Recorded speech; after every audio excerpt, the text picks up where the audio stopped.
ಗುರುಗಣಾಧಿಪತಿ ನಮೋ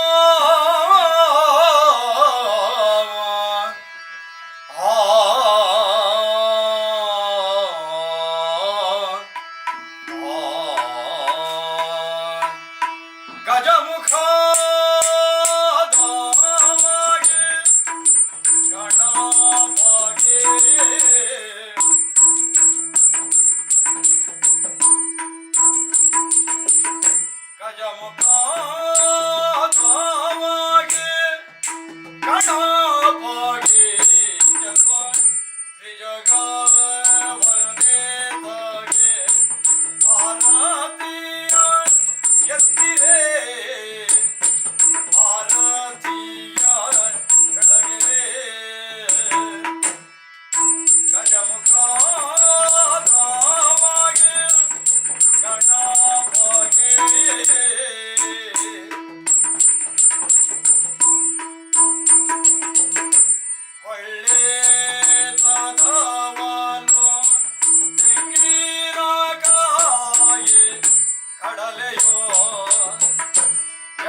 ಇಂತಹ ಒಂದು ಯೋಜನೆಯನ್ನು ಹಮ್ಮಿಕೊಳ್ಳುವ ಮನಸ್ಸು ಇಂದಿನ ಪ್ರಾಯೋಜಕರಾದ ನಮ್ಮೆಲ್ಲರಲ್ಲಿಯೂ ಬಹಳ ವರ್ಷಗಳಿಂದ ಇತ್ತಾದರೂ ಯಕ್ಷಗಾನ ಕಲಾರಂಗ ಹಾಗೂ ಮುರಳಿ ಕಡೇಕಾರ್ ಸರ್ ಅವರ ಪರಿಚಯ ಆಗುವವರೆಗೆ ಅದನ್ನು ಸಾಕಾರಗೊಳಿಸಲು ಧೈರ್ಯ ಅಥವಾ ಶಕ್ತಿ ನಮ್ಮಲ್ಲಿರಲಿಲ್ಲ.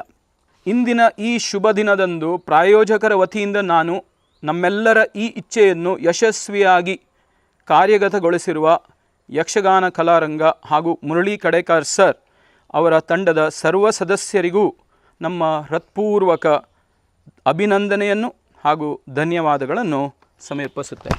A window of opportunity to make this very, very special but a very, very different kind of a gift on a very, very special occasion, that is 100th birthday of a very, very special person, but a person of a very, very different kind.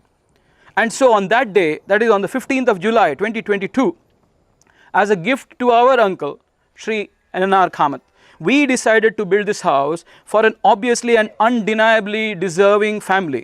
No doubt the beneficiary was Shri Vijay Naik and his family, but the gift, our gift, was to our uncle. ಮುಂದಿನ ದಿನಗಳಲ್ಲಿ Shri N.R. Kamath ಅವರ ಕುಸುಮ್ ವಿಹಾರ್ ಹೇಗೆ ಕಾಸರಗೋಡಿನಲ್ಲಿ ಸಮಾಜಮುಖಿ ಕಾರ್ಯಗಳಿಗೆ ಒಂದು ಕೇಂದ್ರವಾಗಿತ್ತೋ ಅದೇ ರೀತಿ ಶ್ರೀ ವಿಜಯ್ ನಾಯಕ್ ಅವರ ಕುಸುಮ್ ವಿಹಾರ್ ಕೂಡ ಮಂದರ್ತಿ ಊರಿನಲ್ಲಿ ಸಮಾಜಮುಖಿ ಚಟುವಟಿಕೆಗಳ ಕೇಂದ್ರ ಬಿಂದುವಾಗಿ ಮುಂದೆ ಒಂದು ದಿನ ಬೆಳೆಯಲಿ ಎಂದು ಹಾರೈಸುತ್ತೇನೆ. ನೀವು ದೇವರ ರೂಪದಲ್ಲಿ ಬಂದು ಶತಾಯುಷಿಗಳ ಕಾಮತ್ರನ್ನು ಕರೆತಂದು ಅವರಿಂದ ಈ ದೀಪ ಬೆಳಗಿಸಿ ಉದ್ಘಾಟನೆ ಮಾಡಿಸಿದ್ದೀರಿ. ಖಂಡಿತ ನಿಮಗೆ ದೇವರು ಖಂಡಿತ ಒಳ್ಳೇದು ಮಾಡ್ತಾನೆ. ವಿಜಯನಾಯಕರ ಆ ಕಷ್ಟ ಈ ಜೀವನದಿಂದ ಇನ್ನು ದೂರ ಆಗಲಿ, ಅವರು ಅವರ ಪತ್ನಿ ಆರೋಗ್ಯವಂತರಾಗಿ ಬಾಳಿ ಬೆಳಗಲಿ, ಮಗಳು ಈ ಸಮಾಜದಲ್ಲಿ ನೀವು ಹೇಳಿದಾಗೆ ಕುಸುಮ್ ವಿಹಾರ್ ಒಂದು ಒಳ್ಳೆಯ ಒಂದು ಕೇಂದ್ರವಾಗಿ ರೂಪುಗೊಳ್ಳಲಿ ಅಂತ ಹೇಳೋದ್ರೊಂದಿಗೆ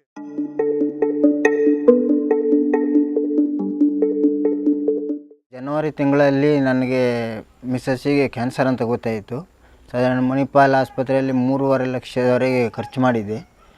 ಖರ್ಚು ಮಾಡಿದಾಗ ಅವರು ಸ್ವಲ್ಪ ಇದಾಗಿತ್ತು. ಆದರೆ ನಾವು ರೇಡಿಯೇಷನಿಗೆ ಮತ್ತು ಕೀಮೊಥೆರಪಿಗೆ ಹೋದಾಗ ಅವರು ಹೇಳಿದರು ಸರ್ಜರಿ ಮಾಡೋಕ್ಕಾಗೋದಿಲ್ಲ, ಅದನ್ನು ಕೀಮೊದಲ್ಲೇ ಮಾಡಬೇಕು ಅಂತ. ಸಾಧಾರಣ ಒಂದು 2-3 ಲಕ್ಷ ಆಗುತ್ತಂತ ಹೇಳಿದರು. ಅದು ಮಾಡಿದೆ ನಾನು. ಯಾಕಂದರೆ ನನಗೆ ಮತ್ತು ಬೇರೆ ಯಾರು ದಿಕ್ಕಿರಲಿಲ್ಲ, ಅಂದರೆ ನಮ್ಮ ಕುಟುಂಬದವ್ರು ಯಾರೂ ಬರ್ತಾ ಇರಲಿಲ್ಲ ನನ್ನ ಇದಕ್ಕೆ. ಅಂದರೆ ನಾನು ಇವರು ಅಂದರೆ ಈಗ ರಾಣಿಬೆನ್ನೂರಿಂದ ಔಷಧಿ ಮಾಡ್ತಾಯಿದ್ದೇನೆ. ದೀಪಕ್ ಪ್ರಭುಗಳು ಸರ್ ಮತ್ತು ಗಂಗಾಧರ್ ಸರ್ ಅವರು ಬಂದು, ರಾಮದಾಸ್ ಕಾಮತ್ ಸರ್ ಅವರು ನನಗೆ ಒಂದು ಇರಲಿಕ್ಕೆ ಮನೆ ಕಟ್ಟಿ ಕೊಟ್ಟಿದ್ದರು. ಅವರಿಗೆ ನಮ್ಮ ಜೀವಮಾನದವರೆಗೆ ನಾನು ಅವ್ರ ಋಣ ಆಗಿರ್ತೀನಿ. ಇವರು ಹೇಳಿದ ಹಾಗೆ ನಮ್ಮ ಸಾಂಸ್ಕೃತಿಕ ಕಾರ್ಯಕ್ರಮ ಆಗಲಿ, ನಮ್ಮ ಯಜಮಾನರು ಹೇಳಿದ ಹಾಗೆ ನಮ್ಮ ಶಿಷ್ಯಂದ್ರ ತಯಾರು ಮಾಡೋದು, ಅದು ಎಲ್ಲ ಕಾರ್ಯಕ್ರಮದಲ್ಲಿ ನಾನು ಭಾಗವಹಿಸ್ತೀನಿ ಅಂತ ಹೇಳ್ತಾ